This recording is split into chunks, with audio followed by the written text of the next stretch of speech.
We are going to continue our series on The Bible Explains, Part 206.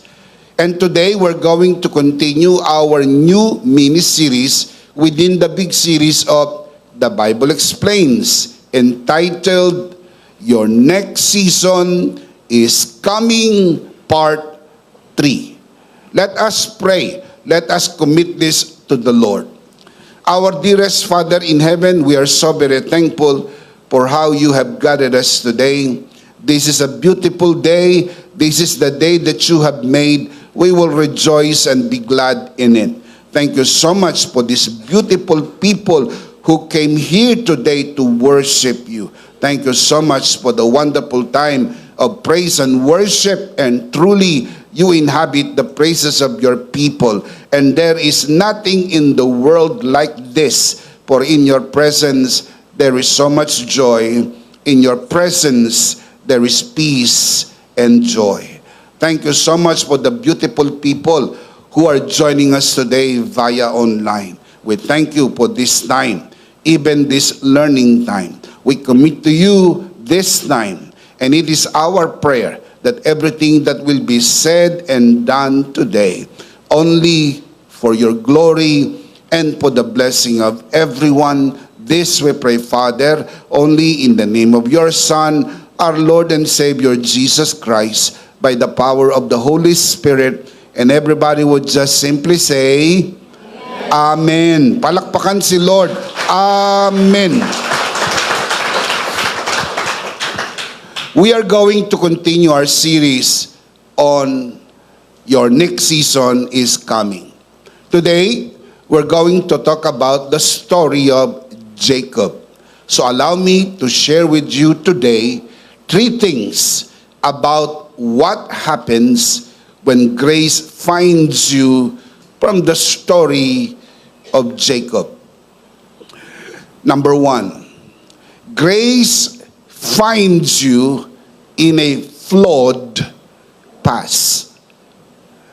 Natagpuan ka ng biyaya sa iyong hindi magandang nakaraan. Don't take offense on the fact that we all have flawed past. Dahil yun naman talaga ang sabi sa Biblia. Lahat tayo ay mayroong hindi magandang nakaraan. Iba't iba ang ating istorya, pero palaging ilagay sa isip, anuman ang iyong istorya, ito'y istoryang hindi maganda sapagkat lahat ay nagkasala, walang matuwid, wala kahit isa.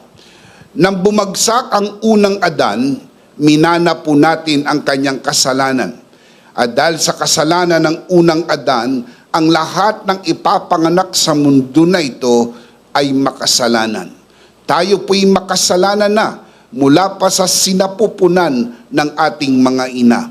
Tayo po'y pinaglihi at ipinanganak sa pagkakasala. Kaya ang bawat isa'y ipinanganak na makasalanan. Lahat tayo ay merong flawed past. Mga hindi magandang nakaraan. Iba-iba nga lang ang istorya, pero parehas ang tema. Lahat ay makasalanan, walang matuwid, wala kahit isa. Ganon ang istorya ni Jacob.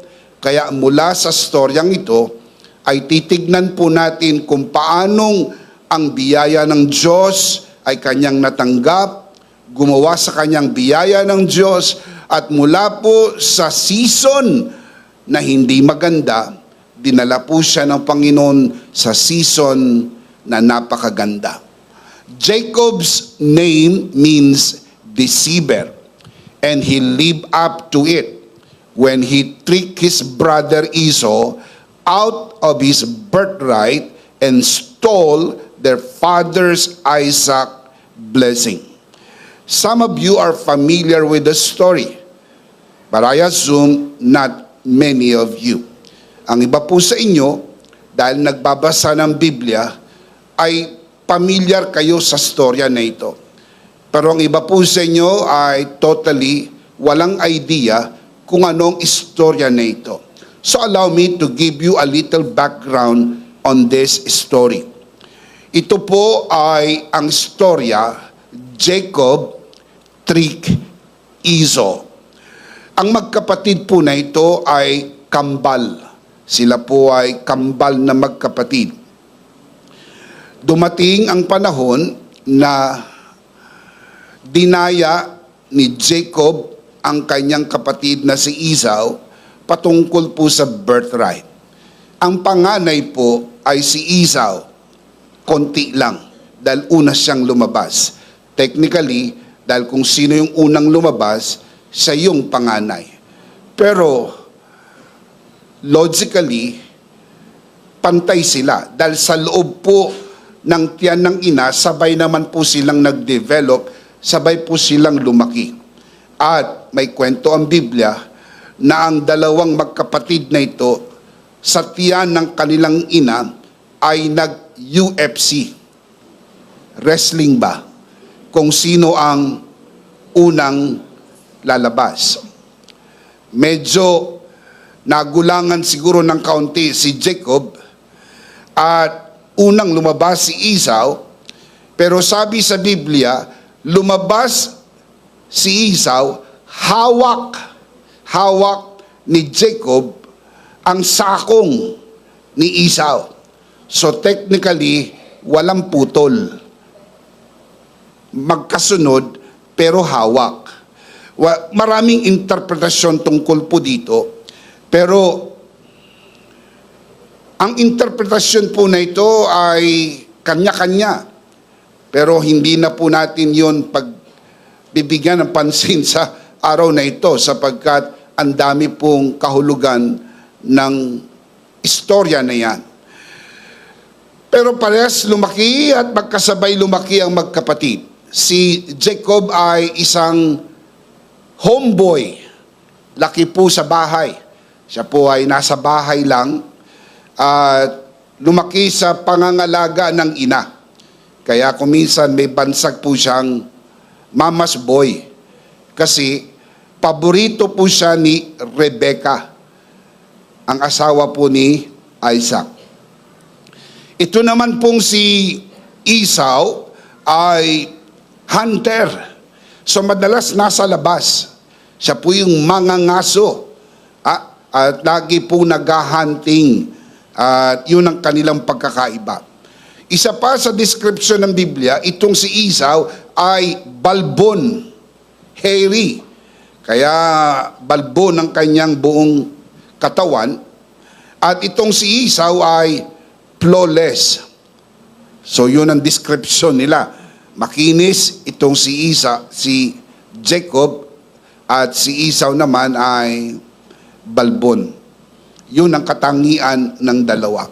Isang araw, si Esau ay dumating at galing sa pangangaso, hunting, ay gutom na gutom. Ito namang si Jacob ay nagluto ng tinatawag sa Biblia lentil soup. Na, maaaring hindi kayo pamilyar sa soup na yan at huwag nyo na rin masyadong intindihin. Dahil yun po yung mga pagkain kinakain nila nung unang panahon.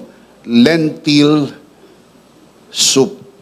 At dahil gutom si Esau, gusto niya na humingi. Bigyan mo naman ako niyang lentil soup. Ang sabi ni Jacob, oo naman, pero sumumpa ka muna na ako na ang panganay. At sabi niya, bibigyan kita. Bakit naman hindi? Pero magkasundo tayo na ibigay mo sa akin yung birthright na ako ang panganay. Well, gaano ba kahalaga yun? Bakit ba pinagtatalunan nila yung birthright? Kasi sa kultura ng mga Israelita, ang panganay po na lalaki ay doble ang mana. Kaya mahalaga yung birthright. Double inheritance. Mahalaga po yun. Kaya ang sabi ni Jacob, bibigyan kita ng lentil soup, pero ibigay mo sa akin ang birthright, ibig sabihin, double portion ng inheritance. Sa gutom ni Esau, kaya delikado rin ang nagugutom eh. Hindi nagiging matino ang pag-iisip. Mali ang mga judgment call. Kaya huwag niyong papayagang magutom ang inyong asawa. Baka maisip iwanan kayo. Sapagkat hindi nagiging matino ang pag-iisip ng tao pong nagutom. So, sa gutom ni Esau, naisip niya, ano ba naman ang pakinabang ko sa birthright? Wala yang pakinabang ngayon. Ang inisip niya yung immediate. Totoo, wala pang pakinabang yung birthright niya sa panahong ngayon. Pero yung birthright niya bilang panganay ay magpe-play later on. Yun po ang tao. Kapag nagutom, ang iniisip lamang ay yung ngayon at hindi po yung bukas o sa mga susunod na araw. Well, to cut that long story short, pumayag si Esau na ibenta ang kanyang birthright sa isang mangkok na lentil soup. And the rest is history. Yan po'y mababasa nyo sa Genesis 25. Pagdating sa Genesis 27, yung aktual na pagkuha nung pong inheritance na dapat ay makuha ni Esau, nakuha po ni Jacob sa tulong ng konsentidorang nanay. At the rest is history. Hindi naging maganda sa panlasa ni Esau ang pangyayari na ito at gusto niyang patayin ang kanyang kapatid na si Jacob. Kung kaya't si Jacob ay pinatakas ni Rebecca at napunta doon po sa lugar na nanirahan po siya kay Laban. Tsuhin niya po si Laban, kapatid ni Rebecca. Kaya noong panahon na yon, siya po ay lumipat sa partido ng Laban.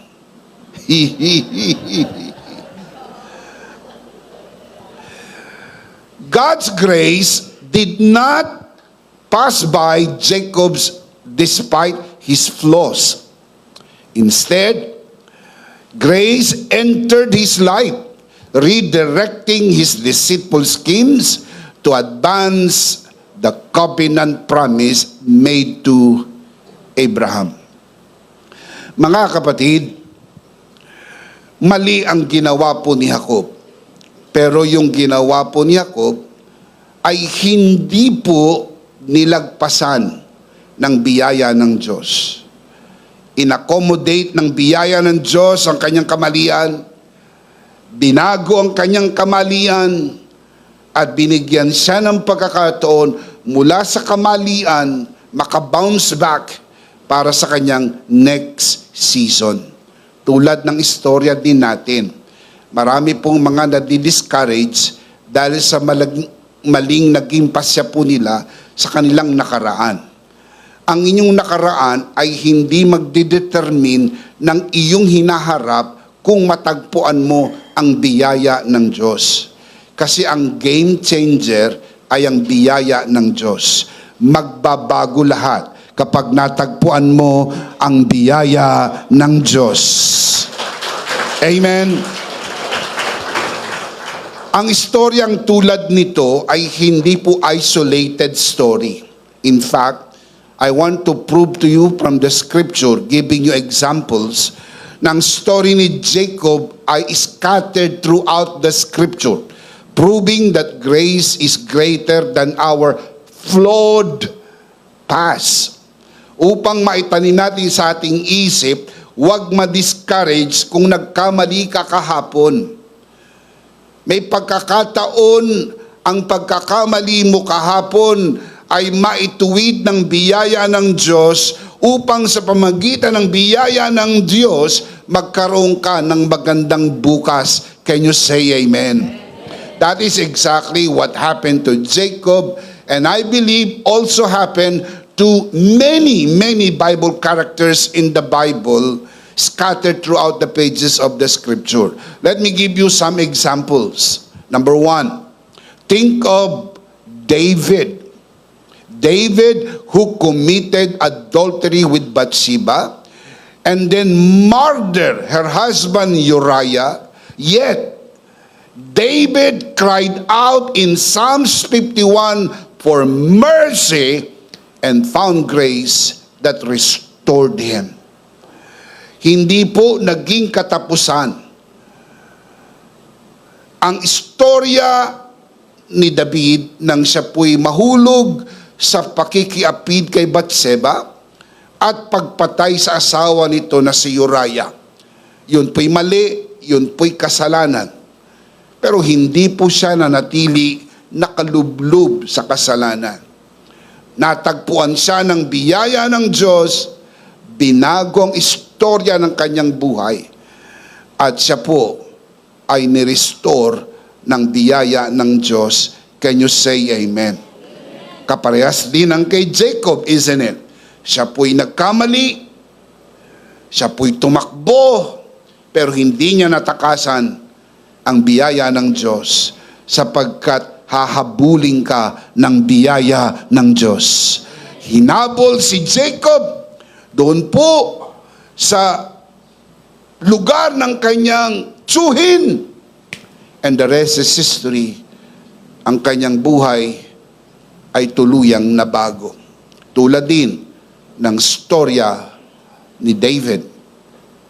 Another example, think of Peter, who denied Christ 3 times, yet was given grace, reinstated, and empowered to proclaim the risen Savior, and became the first evangelist of the book of Acts, and end up a great martyr for the faith.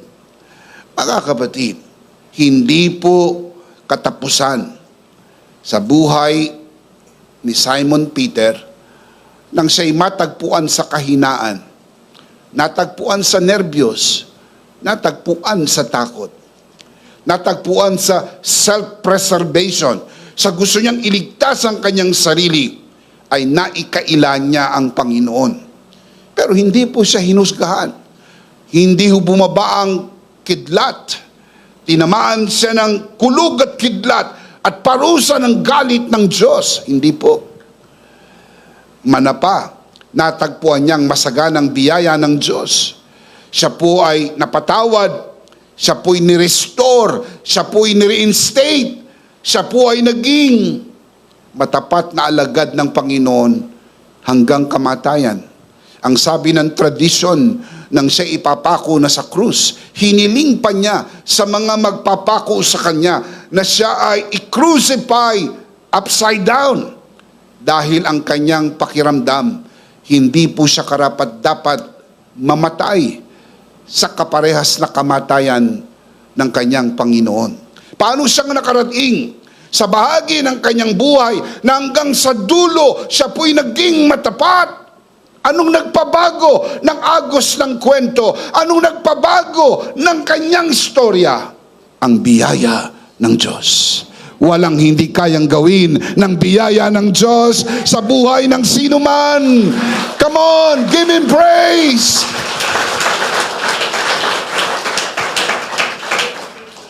Katulad din po ng story ni Jacob, di po ba? Mayroong pagbabago dahil walang hindi kayang baguhin ng biyaya ng Diyos. Think of Saul of Tarsus, a persecutor of the church, encountered God's grace on the road to Damascus, was transformed, and rose to become the apostle to the Gentiles. Yan po ay monumento ng biyaya ng Diyos. And I can give you more examples from the Word of God. Nang istorya po ni Jacob ay hindi isolated case. Hindi o nag-iisang kwento. Ito po ay mga kwento na may pagkakatulad. Katulad ng story ni David, Katulad ng istorya ni Peter, katulad ng istorya ni Paul, na dating Saul of Tarsus. Anong nagawa ng grasya sa kanila? Nabago ang kanilang buhay. Tulad ng bawat isa sa atin at maging sa mga nanonood sa broadcast na ito, maaaring napanghihinaan ka ng loob dahil sa condemnation ng mga tao sa paligid mo, condemnation mismo ng pamilya mo, dahil sa maling desisyon na nagawa mo, dahil sa pagkakamali, maaaring sa kahihiyan na naidulot mo sa iyong pamilya, o maaaring kahihiyan na naidulot mo sa iyong sarili, pero huwag kang mapanghinaan ng loob. Hindi mo napapanood ang broadcast na ito na isang aksidente niloob ng Diyos para marinig mo may plano ang Diyos sa buhay mo. Mahal ka ng Diyos. Ngayon ang araw ng iyong kaligtasan. Ngayon ang araw ng iyong katubusan. Dakila ang biyaya ng Diyos. Palakpakan natin ang Panginoon. Come on, give Him praise. Shout amen. At maging sa sino mang narito sa loob ng bulwagan na ito, maaring sa inyong pagkakaupo'y tahimik lang po kayo na nakikinig. Pero alam po ninyo na may mga pagkakamali tayo ng kahapon. May mga pagkakamali ang bawat isa ng kahapon. Pero wag niyong hayaang multuhin kayo ng kahapon dahil nilimot na ng Panginoon ang inyong kahapon at meron kayong bagong ngayon at magandang bukas sa biyaya ng Diyos. Palakpakan si Lord! Hallelujah! Shout amen! In every one of these stories that I mentioned to you, grace did not wait for moral perfection, but God, with His grace, met them in their darkest hour, in their flawed past. Diyan po sila, pinuntahan ng biyaya ng Diyos. Can you say amen? Grace confronts our failures, not to condemn, but to transform. Like Jacob, we must own our brokenness and invite God's mercy to step into our flawed past and change it. Walang hindi kayang baguhin ng biyaya ng Diyos. Can you say amen? Number one, grace finds you in a flawed past. Number two, grace meets you in a wrestling season. Dumarating sa iyo ang biyaya sa panahon ng pakikipagbuno. Meron po tayong mga pakikipagbuno sa buhay. Mga wrestling season ng ating life. At sa mga panahong ito, kinakatagpo tayo ng biyaya ng Diyos. After years of running from his past and fearing his brother Esau, Jacob found himself alone by the Jabbok River when a man wrestled with him until daybreak. Now, listen. Let me give you the background of the story. Nang maganap ang pagkuha ng birthright and the double portion of inheritance, nagalit si Esau. Gusto niyang patayin ang kanyang kapatid na si Jacob. Tumakas si Jacob sa tulong ng kanyang ina at lumipas na ang maraming taon. Ang sabi ng mga scholars, ito ay nasa pagitan ng 50 to 70 years. Ganun na po katagal ang lumipas. 50 to 70 years. Sa mga panahong ito ay gusto ni Jacob bumalik sa lupain na kanyang pinanggalingan. Pero siya po'y bantulot sapagkat naisip niya na galit sa kanya ang kanyang kapatid at siya ay papatayin dahil sa ginawa niya na panluloko at pagnakaw ng kanyang mana. At sa tagpong ito, mga kapatid, makikita po natin na siya po ay magsisimula na bumalik papunta sa kanyang kapatid. Pero bago nangyari yon, nagkaroon po siya ng experience na nagpabago ng kanyang buong buhay. Genesis chapter 32 verse 24, following verses. I'll show you the verse so you would see it from the Word of God.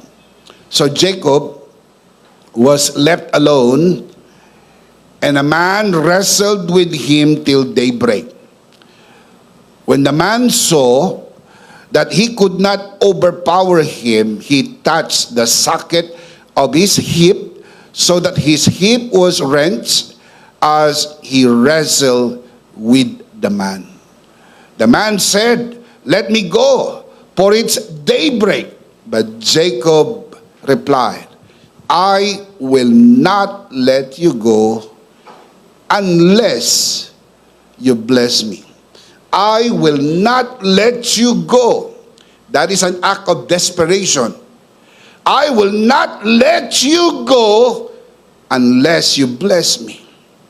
Naintindihan ni Jacob, the blessing of God makes the difference. Unless you bless me,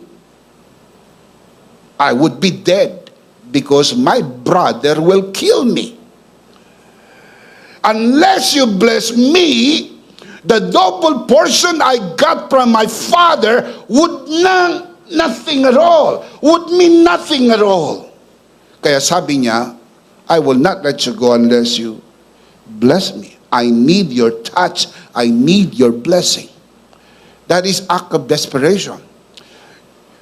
Miracles happen when you reach the point of desperation. Remember the story of the Bible, yung pong woman with an issue of blood for 12 years. She said,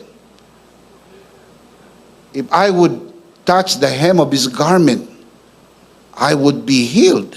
Mahawakan ko lang ang laylayan ng kanyang damit, ako ay gagaling. So out of her desperation, she was able to touch the hem of Jesus' garment and she got healed. That's very important. Remember the story of Bartimaeus, road to Jericho. He shouted, "Jesus, Son of David, have mercy on me." Pero sabi ng mga tao, "Stop, stop, don't shout. Ang ingay-ingay mo, tumigil ka." But the Bible says, he shouted all the more, "Jesus, Son of David, have mercy on me." And out of his desperation, he got Jesus' attention, and the rest is history. He was healed perfectly. Desperation is very important. Out of that desperation act, you cry for mercy. You cry for grace. Lord, unless you do a miracle, I will die. So I speak miracle in my life. Unless you touch me, unless you bless this, unless you bless me, I will die.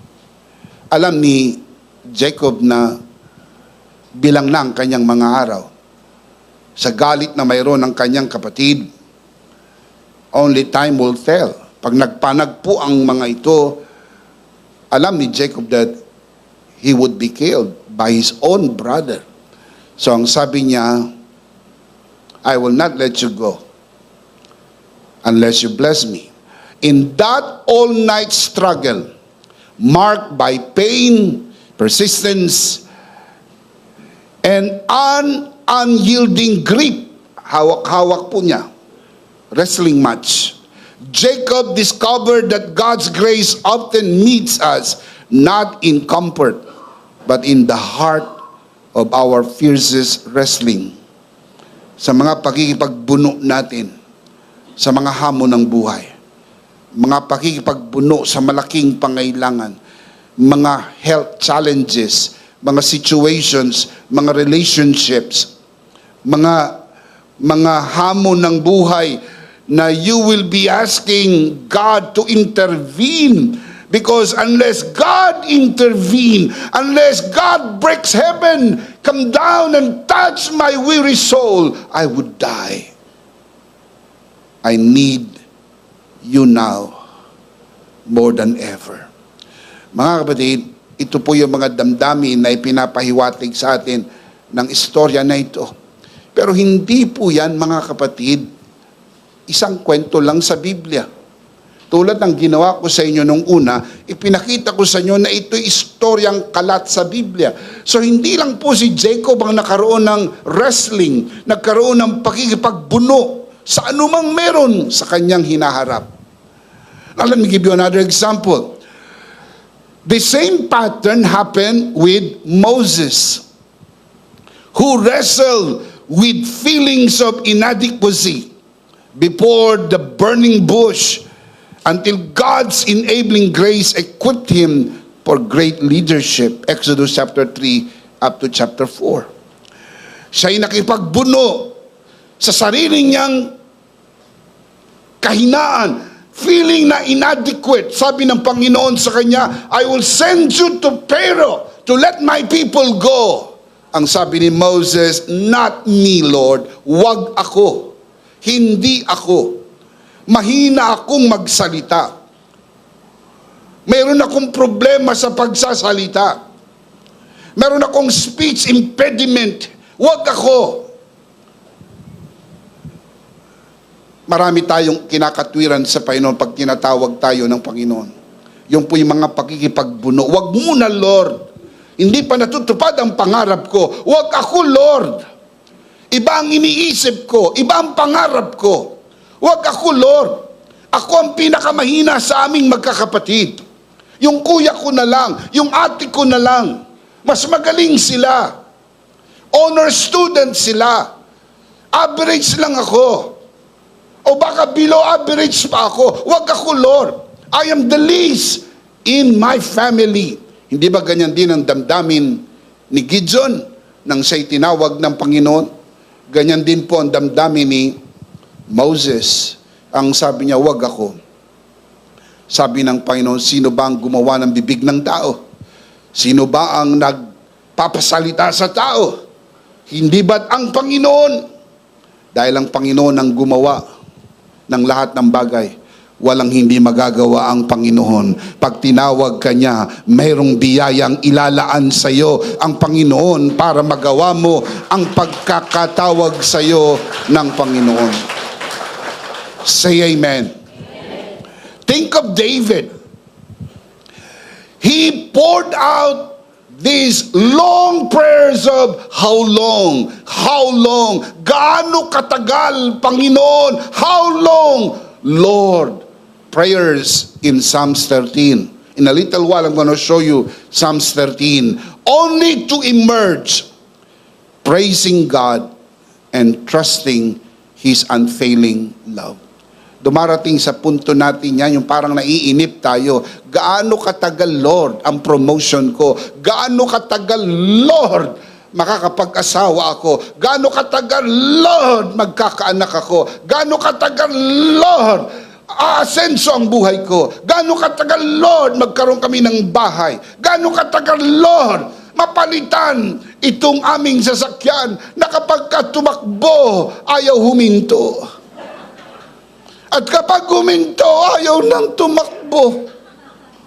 Lord, hanggang kailan? Hanggang kailan ako magtitiis dito sa kasama ko? Di ba ganyan ang damdamin ng iba sa inyo? Di man kayo umaamin?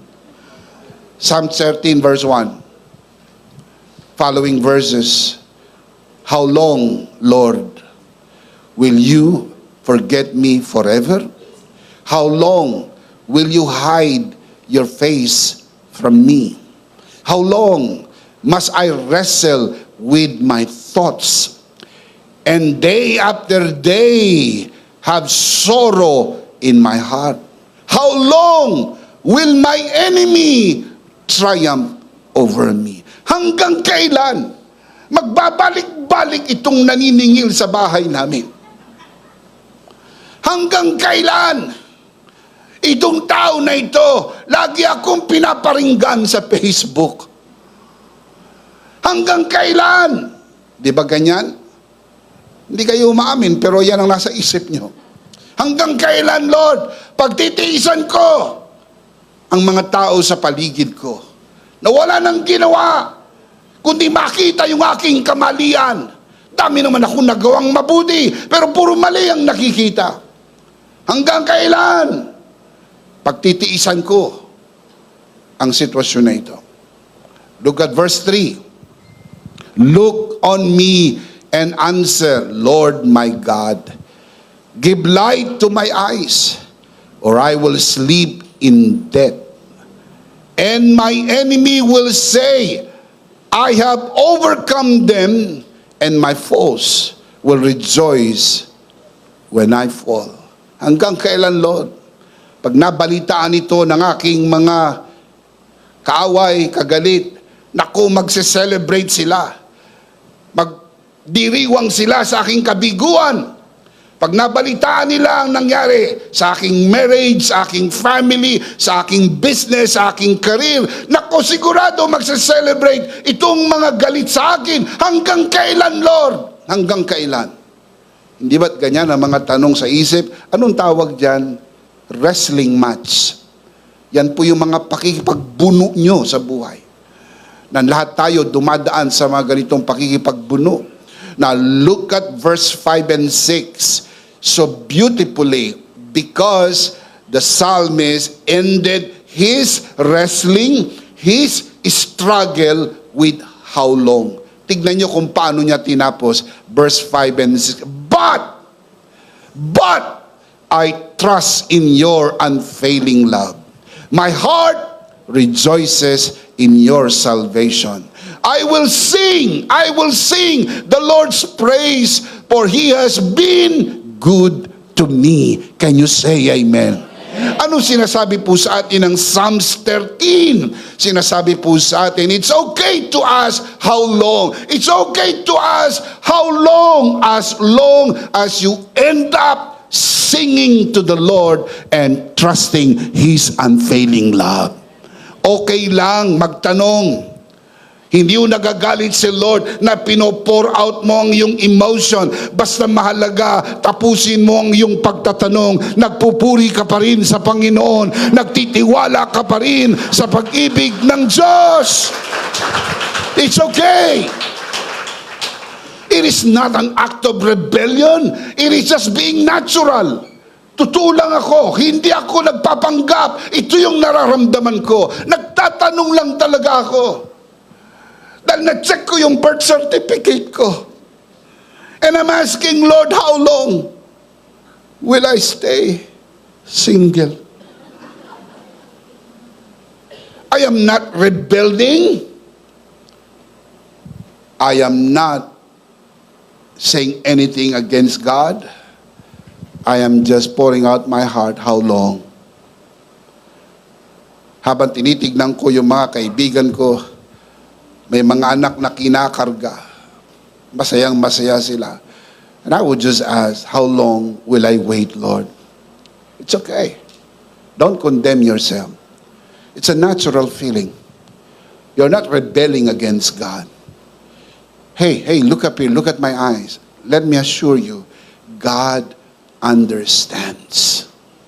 As long as in the end of the how long, you will keep on serving the Lord. You keep on loving the Lord. You keep on trusting. Shout amen. Come on, palakpak para sa Panginoon. Hallelujah. Amen.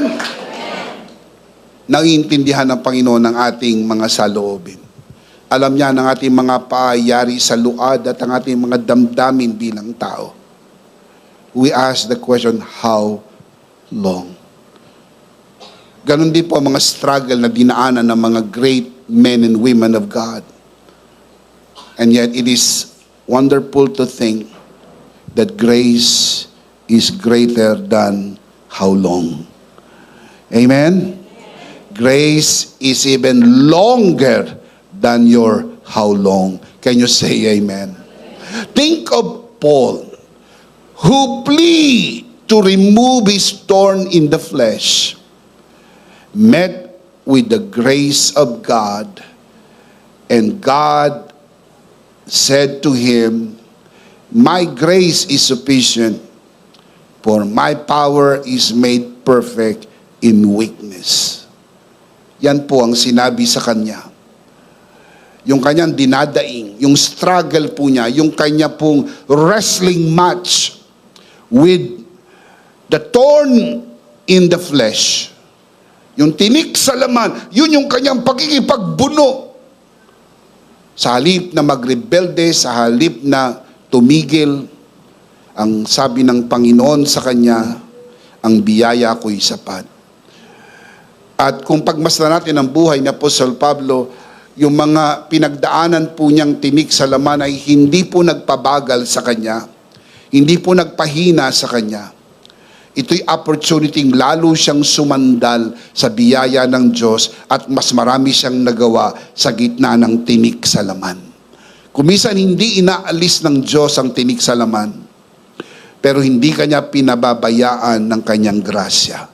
Na habang nariyan ang tinik sa laman, naroon din ang grasya ng Diyos para makayanan mo ang mga challenges, ang mga struggles, at ang mga pakikipagbuno ng buhay. Dahil sapat ang biyaya ng Diyos, can you say amen? Ang mga kwentong nabanggit ko sa inyo, tulad ng kay Jacob, tulad ng kay Moises, tulad ng kay David, at tulad ng kay Pablo, ito po ay mga kwento na nagpapakita sa atin na ang mga taong ito ay katulad din natin, na may mga pakikipagbuno sa buhay, pero hindi ho sila pinabayaan ng biyaya ng Diyos. Sinalubong sila sa gitna ng mga pakikipagbuno at naranasan nila ng mga ito ay paghahanda lamang at pagpapalakas sa pinakamagandang bagay na gustong gawin ng Diyos sa buhay mo. Can you say amen? Palakpakan natin si Lord. Praise God. Praise God. Number 2, grace meets you in a wrestling season. Baka nandun ka ngayon sa wrestling season. Baka nandun ka sa portion na, how long, Lord? Baka nasa Psalms 13, 1, 2, 3, 4, 5, 6. Tuloy mo lang. Huwag kang tumigil. Mag-end up ka praising the Lord and trusting His unfailing love. Dahil lagi may magandang bagay ang biyaya ng Diyos sa atin. Number 3, grace gives you a new beginning. Kakatagpuin ka niya at darating ang biyaya sa iyong flawed past. And in the middle, there will be wrestling. But it always end up with something new because you are headed to the new season of your life. Bawal mainip. Sabihin mo sa iyong katabi, bawal mainip. Yung iba sa inyo nagsasalita, walang kausap. Ganito na lang. Kausapin mo yung sarili mo at sabihin mo sa kanya, sa sarili mo, hindi ako naiinip. Oh, you see? Sarili mo na lang kausap mo, inip na inip ka pa. Taas mo yung dalawang kamay. Taas ang dalawang kamay. Sabihin mo, Panginoon, hindi po ko naiinip. Palakpakan natin sa Lord. Amen.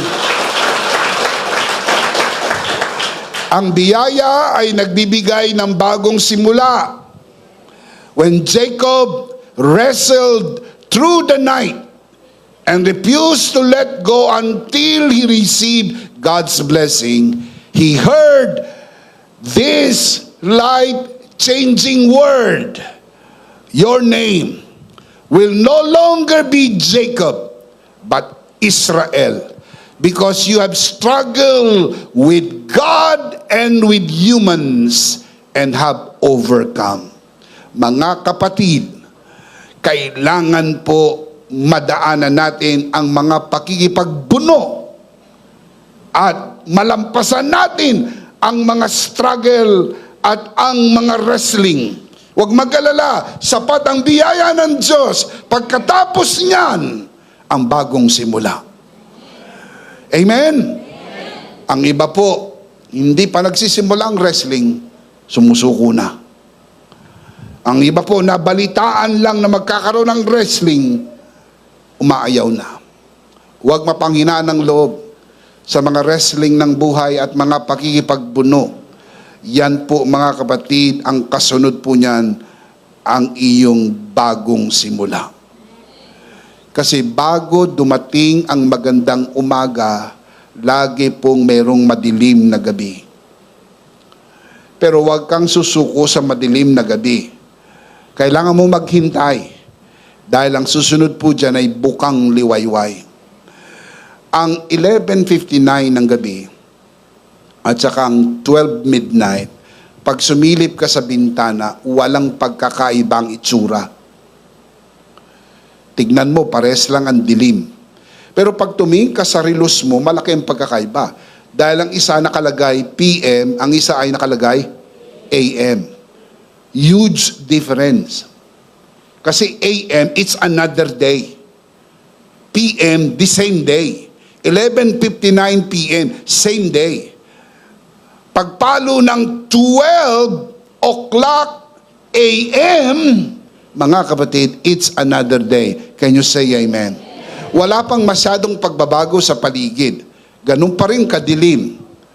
Ganun pa rin ang nakikita natin. Nandun pa rin ang maga, nandun pa rin ang pain, nandun pa rin ang kirot, nandun pa rin ang situation, nandun pa rin ang mga struggles, nandun pa rin. Pero konting hintay pa. Dahil maya-maya lang ng kaunti, sisilip na ang liwanag hanggang sa maging napakaliwanag ng magandang plano ng Diyos sa buhay mo. Dahil ang biyaya ng Diyos ay totoo. Shout amen! Shout amen!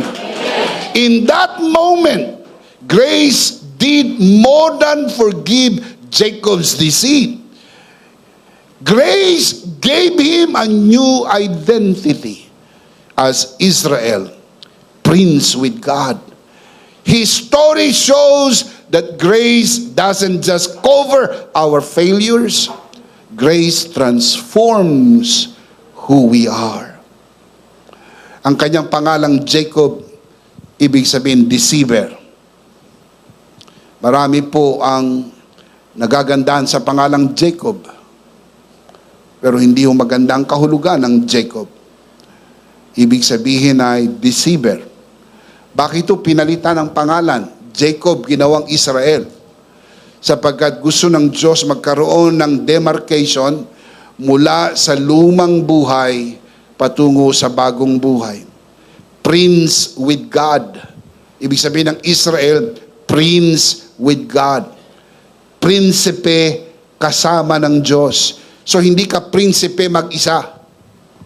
Pag prinsipe ka mag-isa, prinsipe ka ng kadiliman.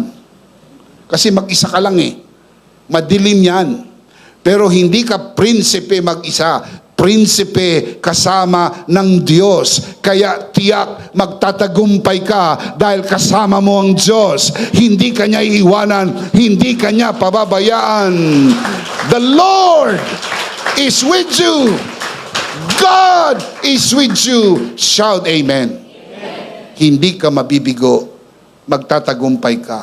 Katulad ng nangyari kay Jacob. Siya po mula ng Jacob, naging Israel, ay naging hudyat na ng kanyang pagtatagumpay sa kanyang buhay.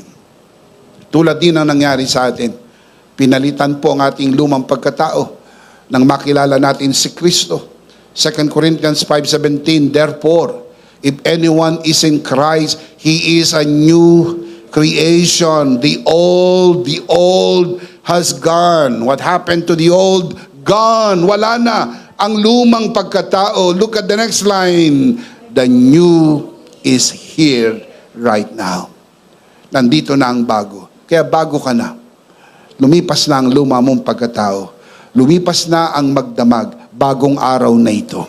Lumipas na ang old season. Ikaw ay nasa new season. Isang season na pinagpala, pinaburan, malusog, malakas, masigla, at nasa iyo ang pabor ng Diyos. Shout amen. Let me give you an example. Rahab, once a harlot in Jericho, was grafted into God's family, praised for her faith, and even included in Jesus' genealogy as an ancestor. Think of that. Hindi sumagi sa isip ni Rahab that this will happen.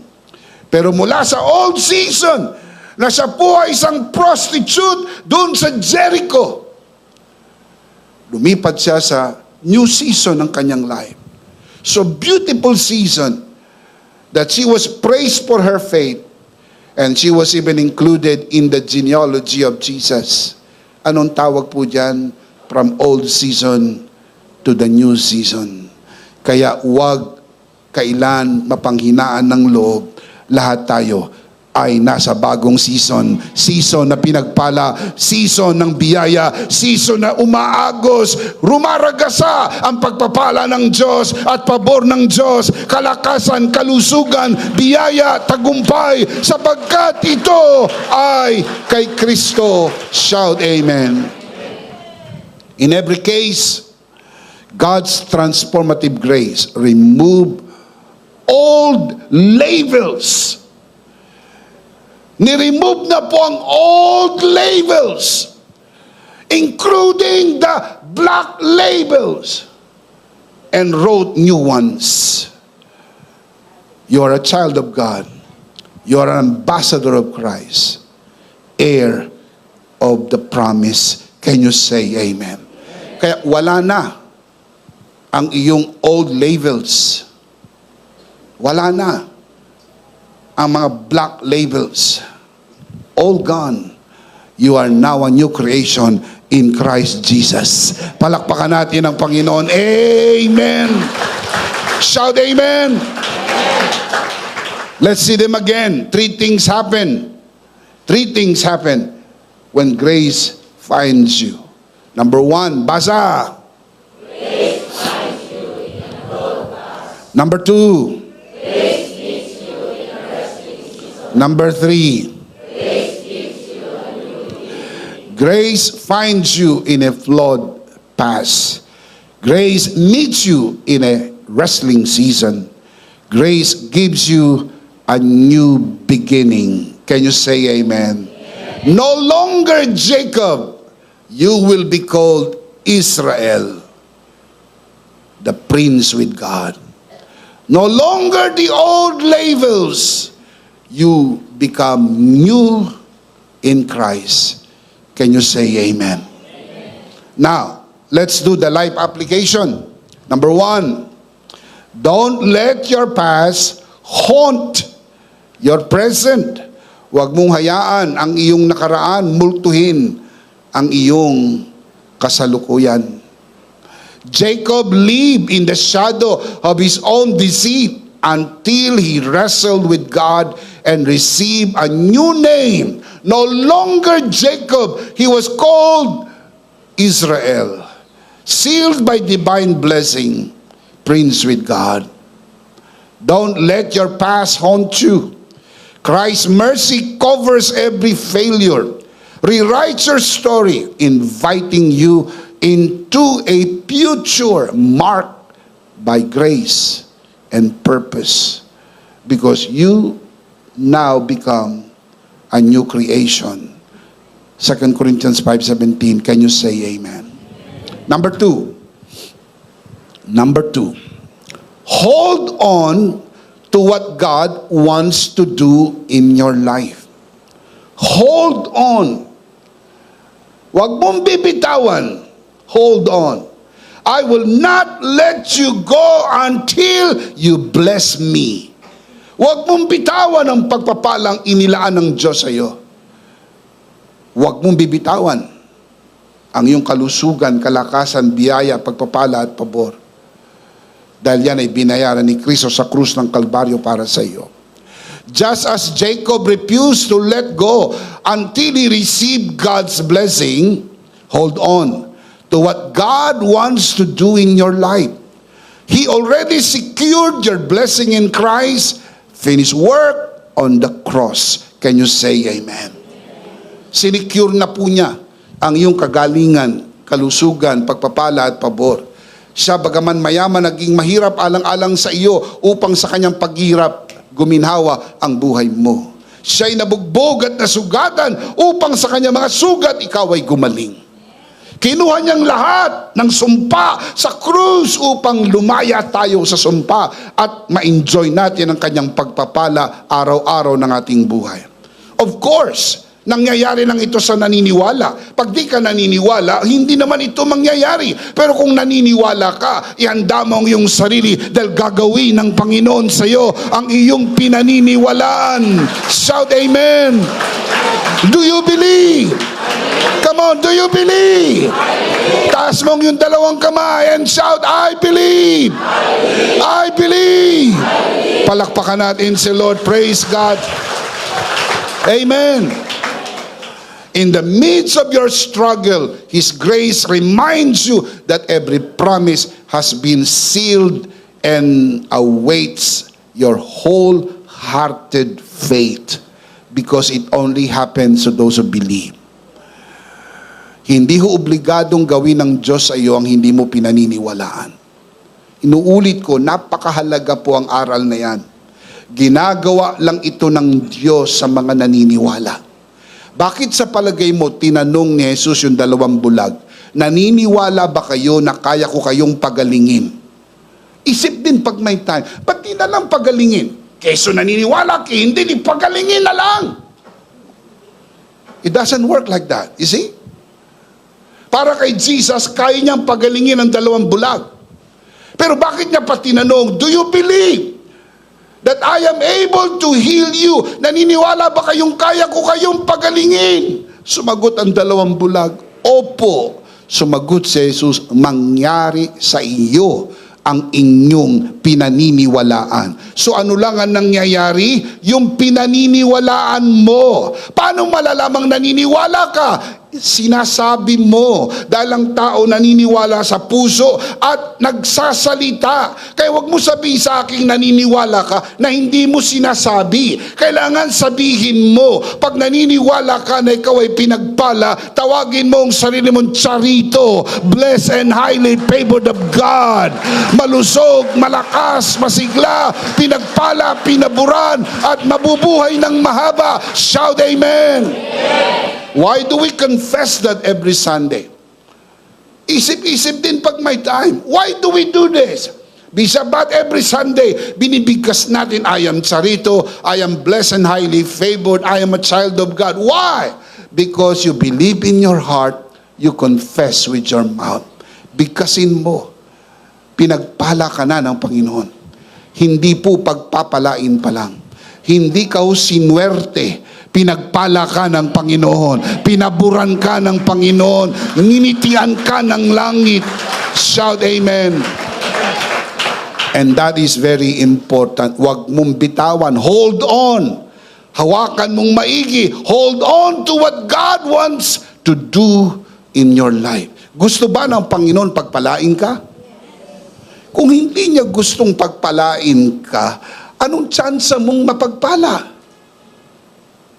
Wala kang tsansang mapagpala. Dahil yung darating sa iyong pagpapala, kayang harangin ng Diyos dahil ayaw kanyang pagpalain. Sino makadadaig sa Diyos? Kaya niyang harangin pati ang swerte ng buhay mo. Kasi ang tingin mo sa Diyos, ayaw mo isipin at iniisip mo na ayaw ng Diyos na pagpalain ka. Maling kaisipan. Pag mali ang kaisipan, mali ang mangyayari. Dapat baguhin natin ang ating kaisipan. Mabait ang Diyos. Mabuti ang Diyos. Gusto ng Diyos pagpalain ako. Gusto ng Diyos malusog ako. Gusto ng Diyos masigla ako. Gusto ng Diyos mabuhay ako ng mahaba. Shout amen! Hold on to that. Huwag mong bitawan, huwag mong bitawan, huwag mong bitawan. Hawakan mo ang laylayan ng kanyang damit. Ang milagro ay para sa iyo. Hawakan mo ang kanyang biyaya. Ito'y para sa iyo. Shout amen! Hold on to what God wants to do in your life. Number 3, I'll close with this. Live out the new life God has given you. Ipamuhay mo na ang bagong buhay na binigay na ng Diyos sa iyo. Hindi ka po bibigyan ng bagong buhay. Binigyan ka na. Nasa iyo na ang bagong buhay. Can you say amen? You have to live it out. Jacob emerged from that wrestling match, transformed, renamed Israel, a prince with God. Live the new life He has given you. Shed old labels. Walk in grace and pursue the purpose He has set before you. Can you say amen? Hindi kailanman magkakamali ang biyaya ng Diyos. Natanggap mo na, binago ka na, ipamuhay mo na ang isang buhay na binago. Hindi ka na makasalanan, kaya hindi ka namumuhay sa pagkakasala. Ikaw ay matuwid, kaya ang katuwiran ay mahalaga para sa iyo. Ikaw ay malusog, malakas, masigla, pinagpala at pinaburan. Hindi ko sinasabing hindi magbabanta ang sakit. Nabubuhay tayo sa mundo na batbat ng sakit. Pero hindi kailangan manatili ang sakit. Ang kinin mo, pinagaling na ako ng Panginoon. Malusog, malakas at masigla. Kasama yan sa pagbabago ng iyong buhay. Shout amen. Let's see them again. Silipin natin ang tatlong life application. Malakas. Babasahin natin sabay-sabay. Ready? Number 1. Number 2. Number 3. Don't let your past haunt your present. Hold on to what God wants to do in your life. Live out the new life God has given you. The big idea is, in Christ, my next season is coming. Again, what is the big idea? In Christ, my next season is coming. Of course, we do not want to end this broadcast without giving you the opportunity to receive Jesus today and be saved, because in Christ, your next season is coming. And that next season is the season of salvation for many of you who are watching this broadcast. And those of you who are in this sanctuary, ngayon ang araw ng kaligtasan. Taas natin ating dalawang kamay, ipikit ang mata, iyuko ang ulo at sumunod sa panalangin ng pagtanggap at ariin na isang personal na panalangin. Manalangin po tayo. Panginoong Jesus, ako po'y makasalanan. Hindi ko po kayang iligtas ang aking sarili. Ako'y mapapahamak ng hiwalay sa iyo. Narinig ko po ang mabuting balita. Ako po'y naniniwala. Tinatanggap kita sa aking puso bilang aking Panginoon at aking tagapagligtas. Salamat po, pinatawad mo na ang aking mga kasalanan. Isinulat mo na ang aking pangalan sa aklat ng buhay. Sa pangalan ni Jesus, Amen. Ako na lang po mananalangin, Ama, sa oras na ito, tinataas ko po sa harapan ng sino mang sumunod sa panalangin ng pagtanggap sa unang pagkakataon sa loob ng bulwagang ito, lalo na sa mga nanonood sa broadcast na ito. Pinagkakatiwala po namin sila sa iyong kagandahang loob na sila'y lumago sa biyaya at sa bagong natagpuang pananampalataya sa pangalan ng Panginoong Jesus. Tayong lahat ay magsabi ng Amen. Palakpakan si Lord. Amen. Amen. Amen. Tayo po ay dumako sa ating banal na komunyon. Kunin po natin ang ating communion elements and let's do this together.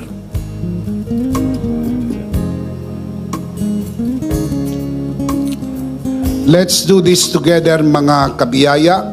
Hawak-hawak po natin ang pinakamakapangyarihang simbolo ng tinapos na gawa ni Kristo sa krus ng Kalbaryo. Ito ang aral na tinanggap ko sa Panginoon at ngayon naman ay binibigay ko sa inyo. Nang gabing siya'y pagkanuloy dumampot siya ng tinapay, kanyang pinagpira-perso at kanyang sinabi, ito ang aking katawan na pinagpira-perso dahil sa inyo. Gawin niyo to bilang pag-alaala sa akin. Sabay-sabay po natin gawin.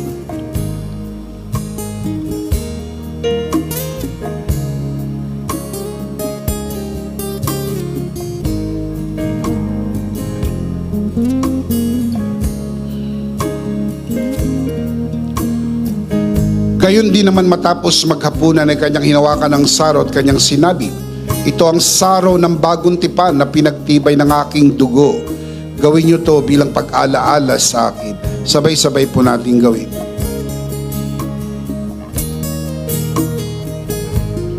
Ate po itaas ang ating dalawang kamay at sumunod po tayo sa panalangin na ito. Aming Ama, maraming salamat po sa aming Panginoong Hesukristo. Panginoong Hesukristo, maraming salamat po sa iyong banal na dugo na iyong itinigis sa krus ng Kalbaryo. Dahil po dito, lahat ng aming kasalanan ay iyon ang pinatawad. Maraming salamat po sa iyong katawan na nabugbog at nasugatan. Dahil po dito, lahat ng aming sakit ay iyon ang pinagaling. Tulad ng nasusulat, sa iyong mga sugat, ako'y magaling na. Ako'y naniniwala, ako'y magaling na. Aking dinideklara, ako'y magaling na. Ako'y malusog, malakas, masigla, pinagpala, pinaburan at mabubuhay ng mahaba. Sa pangalan ni Jesus, maraming salamat po, Banal na Espiritu, sa iyong kapahayagan sa mensahe ng biyaya. Sa pangalan ng Panginoong Jesus, Amen. Amen. Palakpakan natin si Lord. Praise God. Praise God. Isang beses pa malakas at sabay-sabay, ano po ang ating big idea? Do you believe that? Do you really, really believe that? Come on, say it one more time. What is the big idea? In Christ, my next season is coming. If you believe that, shout amen. Of course, sa lahat ng nanonood sa broadcast na ito, if this broadcast has blessed you, and if not asking too much, I would like you to bless this ministry with your love offering so that together we can reach the world with the message of full grace. From the bottom of our hearts here at EMI, we would like to say thank you for giving to the Lord. We'll see you next Sunday, prayerfully on site, but definitely we'll see you again online. Ako po si Bishop Emmy, kasama po si Pastor Joe at ang kabuuan ng The Lord's Community and EMI Broadcast. Maraming salamat po. Stay a bit for more announcements. Stay blessed. Stay connected. Always remember, in Christ, you are forever Charito!